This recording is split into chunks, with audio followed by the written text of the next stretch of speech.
Mientras las personas vivían allá en el Aztlán Chicomeostoc, se dice que se alimentaban de frutas, o sea, de la recolección y de la cacería. Pero a medida que las familias fueron creciendo, es lógico que ni la cacería ni la recolección les abasteciera. Entonces se acabaron todos sus recursos, se acabaron los recursos naturales y entonces tienen que emigrar, tienen que abandonar Aztlalan y empieza una serie de peregrinaciones. No salen todos a la misma vez, van saliendo pues en, en diferentes tiempos y algunos de estos grupos van a pasar por lo que es hoy el estado de Chihuahua y lo nombran este espacio una zona geográfica no delimitado hasta entonces todavía, pero ubican este lugar como Xalahuac, que significa lugar seco y arenoso. Otros, otros grupos, en cambio, de habla náhuatl, debido a los atardeceres que en este lugar se pueden llegar a apreciar, pues lo van a nombrar como Chihuahua.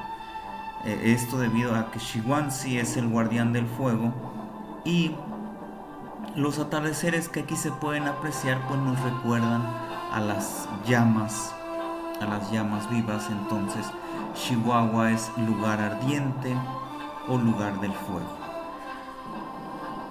Pero las migraciones van a continuar, las peregrinaciones, por así decirlo. Un grupo se establece entre lo que es Durango y Nayarit, y aquí en el mapa lo vemos con el grupo de azul marino, azul rey. Otro grupo va a bajar, va a cruzar Jalisco, que de hecho Jalisco también viene del náhuatl y es Xalixco, o sea, en el Arenal. Y se van a establecer pues en Colima, Michoacán. Eh, Otro pequeño grupo se va a establecer en el Estado de México, que está de color verde. Otro grupo de color azul cielo pues va a estar en el centro de México.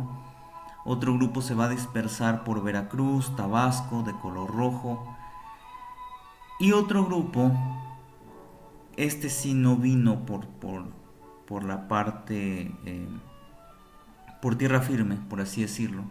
Aztlán es difícil de ubicar, pero se cree que puede estar o pudo haber estado en territorio eh, hoy actualmente estadounidense. En aquel entonces no existían las fronteras, entonces, pero sí estaba en la parte norte. Entonces, este grupo de color morado llega por el mar.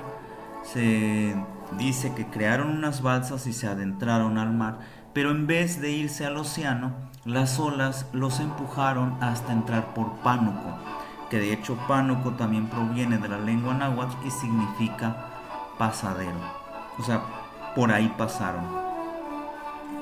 Luego, una vez que ya van adentrándose en tierras, lo que hoy es México, pues van encontrando que es un lugar muy abundante. O sea, hay frutas, hay animales y pues se alegran, se establecen. El problema es que sucede otra vez lo mismo. La gente se acaba el alimento, o sea, se acaban las frutas, se acaban los animales y ya lo que alcanzan a recolectar ya no es suficiente para su sustento. Cuando pasa esto, invocan a aquel por quien se vive y en una reunión, entra el mito aquí, en una reunión con los guardianes, les pregunta, bueno, ahora qué van a comer las personas, o sea, porque aunque se muevan del lugar, de todas maneras, se acaban los frutos, se acaban los animales y siguen batallando por el sustento. Entonces se dice que en esta reunión uno de los guardianes de la tierra llamado Iscalistli les responde, yo seré quien daré sustento a los humanos. Y en eh, en un círculo de oraciones, en un conjuro, transforman a Izcalistli en una pequeña piedra verde. Esta pequeña piedra verde es depositado en un manantial bajo un frondoso árbol, pero cerca de este manantial, según el mito, vivía una anciana con su nieta, a quien por cierto no dejaba salir casi de la casa, pero la anciana, al verse ya cansada por la edad, pues tiene que permitir que su hija se haga cargo, su nieta. Su nieta empieza a hacerse cargo de las labores de la recolección de frutos y de ir por agua al manantial. Entonces, en una de aquellas ocasiones se dice que la nieta recoge aquella pequeña piedra verde del manantial, lo descubre en aquel lugar, la recoge y sin pensarlo se lo lleva a la boca. En ese momento empezó a escuchar cómo distintas aves cantan entre las ramas de aquel frondoso árbol, y cuando levanta la mirada para observar aquellas aves, sin querer, pues termina tragándose aquella pequeña piedra verde. Al pasar los días, se da cuenta la anciana que su nieta está embarazada y termina dando a luz a un niño, a quien nombran como Xintectli Chicomexochitl, porque nació en un día de signo 7 flores.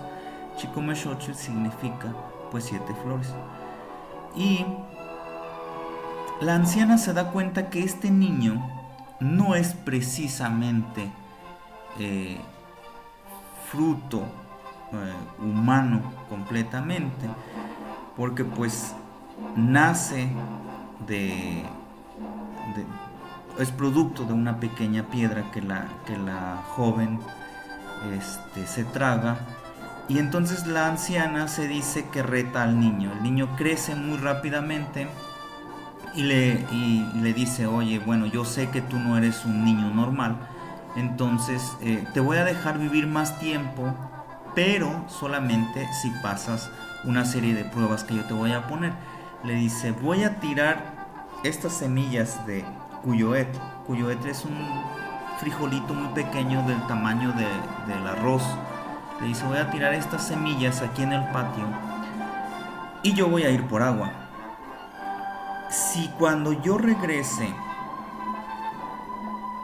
todas las semillas están ya recogidas, tú ganas. Pero si yo regreso y todavía hay semillas en el suelo, pues entonces yo te voy a quitar la vida. El niño acepta, pero le dice: bueno, entonces tú tienes que ir por agua en un ayate. Y pues a la anciana no le queda de otra más que aceptar. Cuando la anciana se va, bajan las aves a ayudarle al niño a recoger aquellas semillas, y así para cuando regresa la anciana, ya el cuyoet está todo en una jícara, está todo recogido. La anciana se molesta, hace otra serie de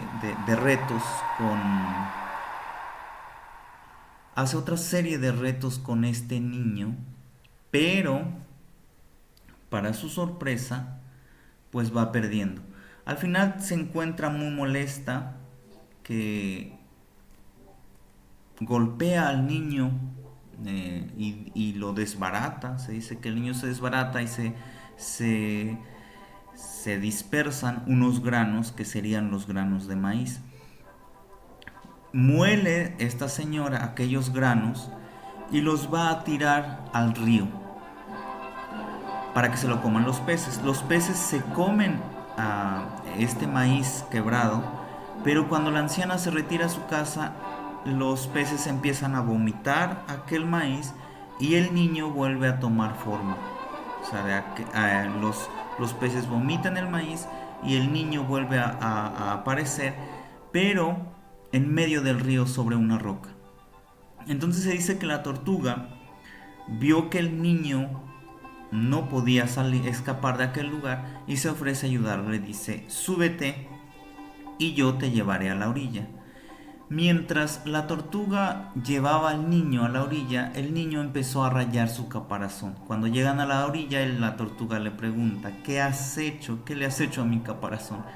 El niño le responde: he rayado tu caparazón para que la humanidad recuerde que un día tú me ayudaste a salir del río. El niño regresa a su casa con la anciana, pero la anciana sigue molesta y termina matándolo y lo sepulta. Cuando la nieta de la anciana regresa, la anciana le dice a su nieta que el niño fue devorado por un jaguar. Al escuchar esto, la madre cae muerta. La anciana no se esperaba esto, pero ahora queda sola y cuando va y visita el lugar en donde sepultó a su bisnieto, encuentra que ha brotado una planta y que ha dado ciertos frutos.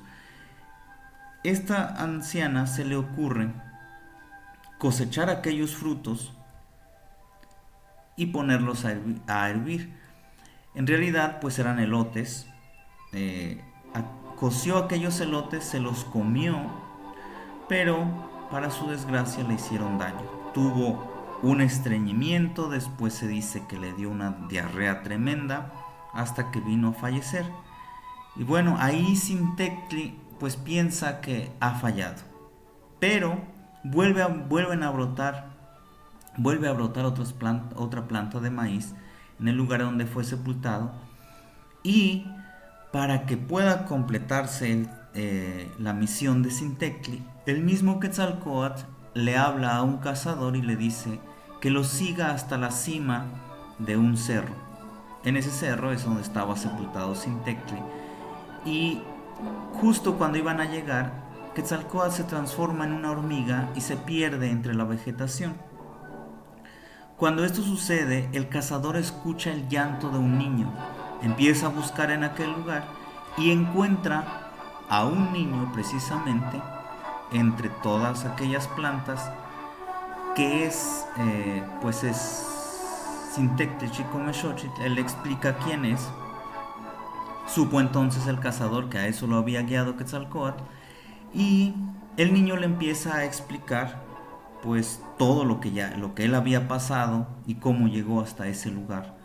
Le dijo que era el espíritu del maíz y que él descendía de uno de los cielos. Le explicó que sobre este mundo existen 13 cielos y existe también el inframundo o el Mictlán, y este está compuesto por 9 niveles.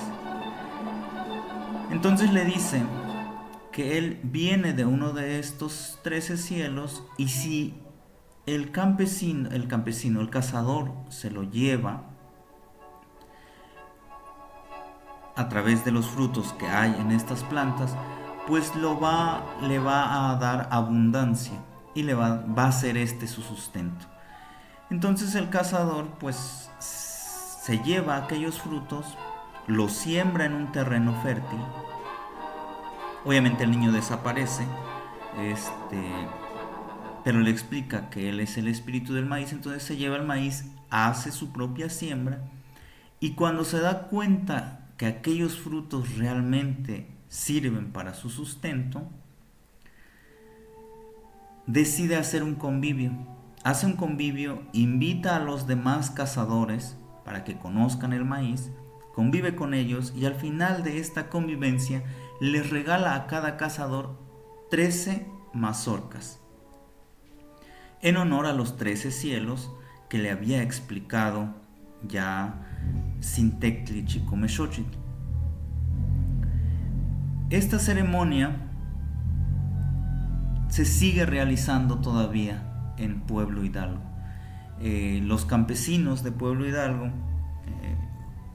que siembran año con año su maíz, pues hacen esta ceremonia todavía, en donde se agradece la llegada del maíz a la humanidad. Aquí es algo muy interesante, que el maíz es originario de México, y sin embargo el 80%, más del 80% del maíz que se consume en México proviene de Estados Unidos. O sea, es maíz que ha sido crecido con fertilizantes y que lamentablemente está desplazando el maíz originario, el maíz original mexicano. Y pues aquí les dejo estas fotos que vemos sobre la ofrenda en agradecimiento por el maíz y por todo el recorrido, por así decirlo, que hizo la humanidad para establecerse, encontrar el maíz, y aquella primera comunidad que se crea del descubrimiento del maíz se le llamó Temuatochan, que significa en busca de nuestro hogar. Después esta palabra va a transformarse en Tamuanchan, pero de eso ya hablaremos después. Ahorita solamente quería platicarles así brevemente sobre la historia del maíz y de cómo este va a originar la ofrenda del elote o el agradecimiento de las cosechas que se realiza en Pueblo Hidalgo entre finales de septiembre, todo el mes de octubre, porque son ceremonias que se realizan en los hogares y ocasionalmente también en la iglesia. Bueno, aquí tenemos finalmente una muestra del platón que se utiliza, del tipo de mole que se utiliza para esta celebración, y desde mi punto de vista es el más sabroso que se puede probar. Bueno, aquí voy a dejarle y pues nos vemos la siguiente semana.